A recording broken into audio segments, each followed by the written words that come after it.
ჯენზი თაობას მიმართავ რა იმ ადამიანებს რომლებიც არიან გულწრფელები მართლები და არც ერთ პოლიტიკურ სპექტრს არ მიეკუთვნებიან როგორც თავად განაცხადებენ რა მოკლედ ბიჭებო და გოგონებო სამართლიანობა გინდათ და სამართლიანი პრინციპებით არ მოქმედებთ რეალურად მიტინგზე და მე მომიწოდებთ რომ გამოვიდე აქციაზე და დაგეხმაროთ თქვენ იცით რა არის სამართლიანობა ოპოზიციური სპექტრი რომელიც გამოდაბითი ძახდა რომ არჩევნები არ გაყალბდება და ფაქტიურად ყველამ ეს ყველაფერი დაადასტურა პრეზიდენტის ჩათვლით გამოვიდა მესამე დღეს და არჩევნები გაყალბებულად გამოაცხადა ამაზე რეალურად თქვენ პრეტენზია არ გქონიათ გამოგიყვანათ და გაღრიალოთ ქუჩაში ის 4-5 დღე ამ აპარატიდან არჩევნები რეალურად არ გაყალბდება და მოკლედ მოწოდებები გახსოვთ ანუ ეს ყველაფერი თქვენ დაივიწყეთ ეს ერთი ანუ გამოდის რომ ეხლა ხელისუფლება არჩევნები გააყალბა წარმოვიდგინეთ 300,000 ხმა გააყალბა მე ამხელა პროვოცირებული საზოგადოება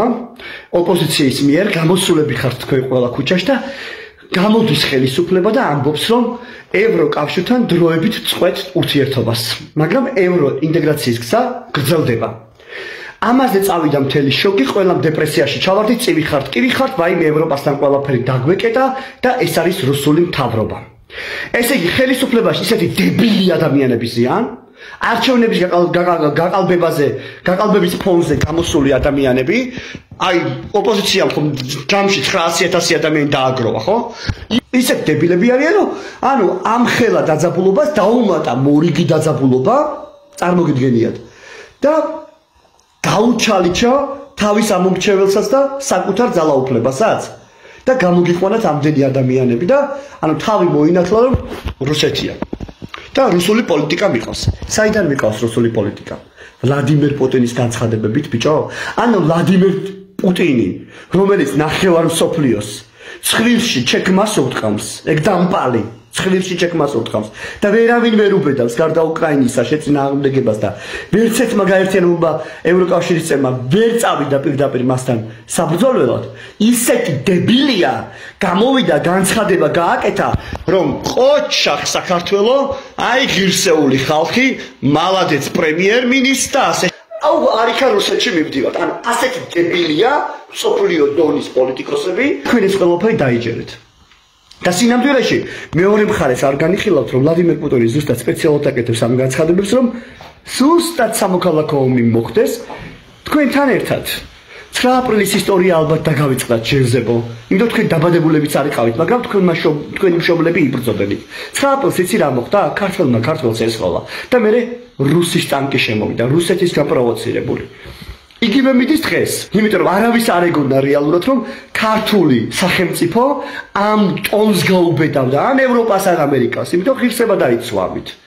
რეალურად ოპოზიცია ითხოვდა რომ გადაუკეტეთ და შეუწყვიტეთ ევროინტეგრაციის გზა და გლანძღავდათ თქვენ რომ რატომ მიეცით ქართულ ოცნებას ხმა ოპოზიცია ამბობდა ამ ყველაფერს რომ ჩაკეტეთ ევროპა და ევროპამ გადაკეტა ეს ყველაფერი პირველი და ჩვენგან რა იყო უხეშად რომ ვთქვათ პირველი რომ გადაკეტა მუშტი ცხვირში კი ჩვენ დავარტყით ევროპას მუშტი ცხვირში მე რა უნდა ვქნა ამ შემთხვევაში როცა ოპოზიციაშიც მეგობრები მყავს და ნათესავები მყავს, როცა ხელისუფლებაშიც მეგობრები და ნათესავები მყავს, სამოქალაქო ომი რომ დაიწყოს. ანუ გავიდე და ვისვესროლო ნაციონალს თუ ოცნებას. მე არ ვარ ეგ ადამიანი რომ რომელიმეს ვესროლო. მაგ შემთხვევაში თუ დადგა საკითხი, საკუთარ თავს ვესწრე და თავს დავიბრუნდავ, იმიტომ რომ მე ვერ მოვკლავ ვერავის. ჩემია ის ორივე და ის ორივე არის ქართველი. უკრაინასთან ბრძოლა და საქართველოსთან ბრძოლა ერთნაირი არ არის მეგობრებო. უკრაინა 48 მილიონიანი ქვეყანაა და ძლივს უმკლავდება, ძლივს. და არ ვიცით საბოლოოდ რა შედეგები გამოცხადდება. და ჩვენ 3 მილიონი ვართ ჯამში. და რანაირად წარმოგიდგენიათ მეორე ფრონტის გახსნა საქართველოს ტერიტორიაზე. გეტყვით რას გააკეთეთ. ვისაც ომი არ უნდა, პირდაპირ ბილეთს აიღებს და გაფრინდება. ვინც მშიშარაა, ვინც ბილეთი აიღო, იმას შეეხვეწება, რომ მეორე ბილეთის დაუთრიოს და ისიც გაფრინდება. პოლიტიკოსების შვილები და მაღალჩინოსნები, როგორც 2008-ში დავთვალეთ სარფის საზღვარზე, რიგში ჩადგებიან. და იცი ომში ვინ წავა? აგერ მე რომ ვზივარ სახლში. არც გაფრენის თავი რომ არ მაქვს და არც გაქცევის თავი რომ არ მაქვს. და იცი ომში ვინ წავა? ის პოლიცია და ის სპეცრაზმი, რომელსაც შენ გუში მაშხალებს ესროდი. შენ სანამ ლოგინში გაიღვიძებ და გადმოტრიალდები და დილას ყავას დალევ და სიგარეტს გააბოლებ, ის უკვე საზღვარზე იქნება და ჩვენი სამშობლოს ინტერესებს დაიცავს. აი ნახეთ, შერჩევითი სამართალი რომ გაქვთ სამწუხაროდ ბავშვებო, თქვენ წარმატებას ვერ მიაღწევთ. აი ობიექტურად რომ თქვენ იაზროვნებთ, მაგ შემთხვევაში სავარაუდოდ მიზანსაც მიაღწევთ. აი იცი რატომ არ გამოდის? ჩემნაირად მოაზროვნე თაობა, რომელსაც თქვენ შეიძლება უწოდოთ რუსი ან კოცი. იმიტომ რომ თქვენ შერჩევითი სამართალი გაქვთ მიტინგზე. სიმართლე იკარგება უკვე, რისი მიღწევა გინდათ. ამდენი 1000 ადამიანი ახალგაზრდა გამოსული ხარ. იდეა მოგივიდათ თავში, რომ თუნდაც სტუდენტური შეხვედრები გააკეთოთ და აირჩიოთ პოლიტიკური ლიდერები? არ მოგივიდათ. ნაციონალი არ გინდოდათ იძახდით და ნაციონალები გაიყვანეთ, ანუ მეორე ადგილას რეალურად. აგამოდის. ეს ხელისუფლების ბრალი კი აღარ არის უკვე. ეს ხალხის ბრალია თვითონ. თქვენი ბრალია. თქვენ სვავთ წარსულის ნაგვებს სათავეში. და მე მეუბნები, რომ მე არჩევანი გავაკეთო და ისტორიის სწორ მხარეს დავდგე. რომელია ისტორიის სწორი მხარე? ევთო ოდინმა არჩევნები აღიარა და კონკრეტულმა ლიდერებმა არჩევნები ვერ აღიარა. და იმასაც ვერ აცნობიერებთ, რომ ზუსტად მეორე ფრონტის გახსნა უნდა საქართველოში, ევროკავშირს, რომ ჩვენი ხელებით იბრძოლოს რუსეთთან. ანუ ამას არ აცნობიერებთ. არა. ანუ ყველა ევროკავშირის წევრს გადმოდის მილიონი ყურებიდან. ყველას ჩვენთვის სიკეთე უნდა, პროსტა ჩვენ ვართ მაგარი დებილები, რომ არ ვიცი ვის მივცეთ. ანუ ამას ამბობთ თქვენ რა. სახელმწიფოებრივ დონეზე საერთოდ არ აცნობთ. სიმართლე გინდათ? ახლა გეტყვით სიმართლე. რატომ არ გამოვდივართ? გეტყვით რატომ არ გამოვდივართ. ისტორიული სისხლიანი მოძალადე ოპოზიციის პარტიები რომ თქვენთან ერთად არის მიტინგზე, რომლებმაც ქართველების სისხლი დალიეს პირდაპირ და განსაკუთრებით მნიშვნელობით.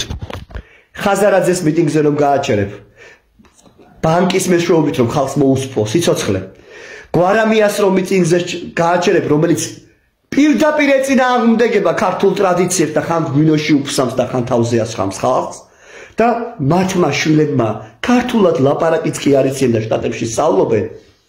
გახარიამ რომელმაც თვალები დაგთხარათ და თქვენ ამის გამო ერთი ამბავი ქონდათ და მიტინგზე გამოდით და თვალთხარია გახარია შეარქვით და დღეს იმას მიტინგზე აჩერ. ელენე ხოშტარიას რომელსაც უამრავი გადმორიცხვა 2 დღის უკან დაუფიქსირდა რუსეთიდან და ამაზე ხმას არ იღებთ.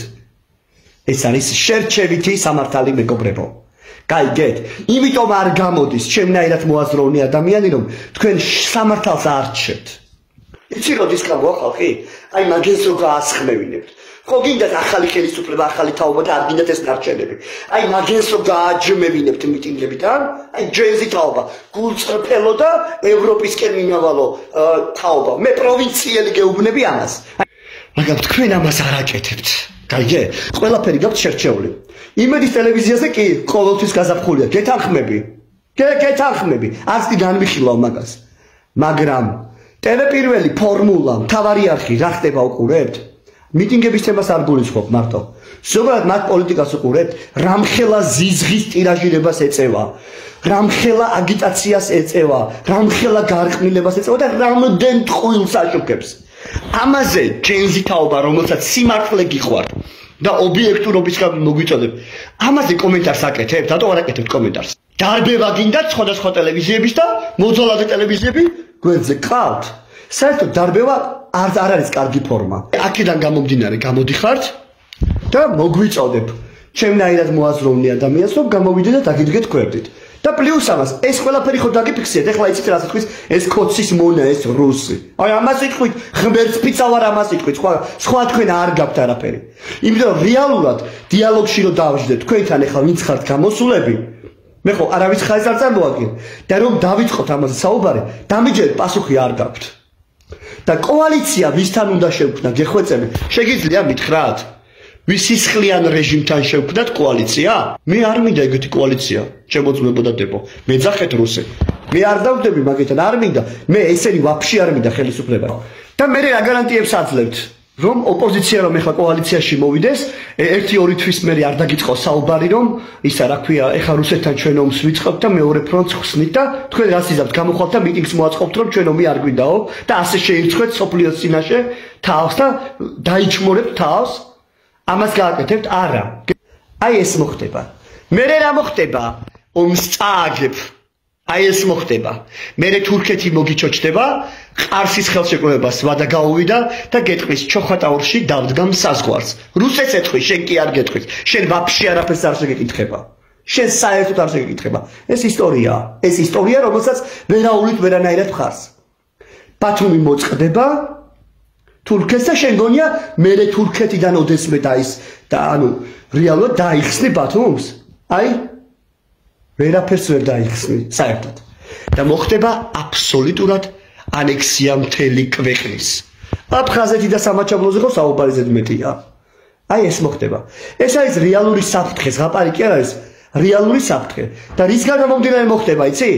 იმ ევროპული ქვეყნებიდან, რომლებსაც სხვისი ხელებით უნდათ რომ გაიმარჯვონ რუსეთზე. მოხდება ეს ყველაფერი.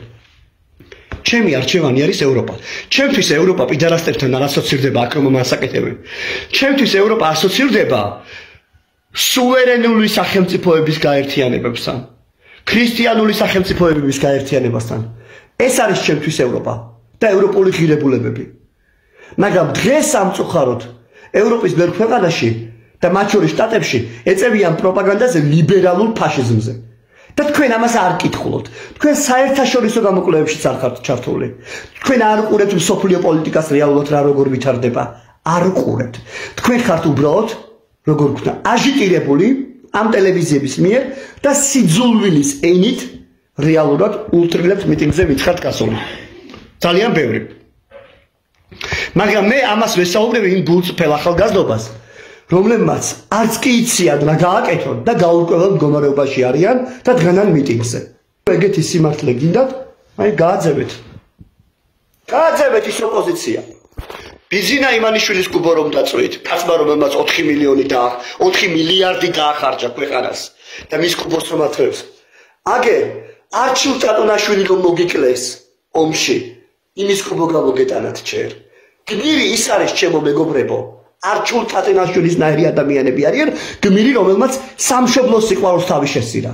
თორე ერთი პოლიტიკური პარტიიდან მეორე პოლიტიკურ პარტიაში გადასულ ადამიანს გმირი არ ქვია. ან სახალხო არტისტი რომ და საზოგადო მოღვაწე და აი სვეტკოვენ და სვეტოვენ და Facebook-ზე წერენ დამტოვენ და იმას გმირი არ ქვია. იმას ეხლა როგორ გითხრათ, მაგრამ კი თქვენ ასე პირდაპირ ეუბნებით ადამიანს. იმას ტრაკის მოთამაშე ქვია. გმირი არ ქვია. გმირი აი საფლავში წერს.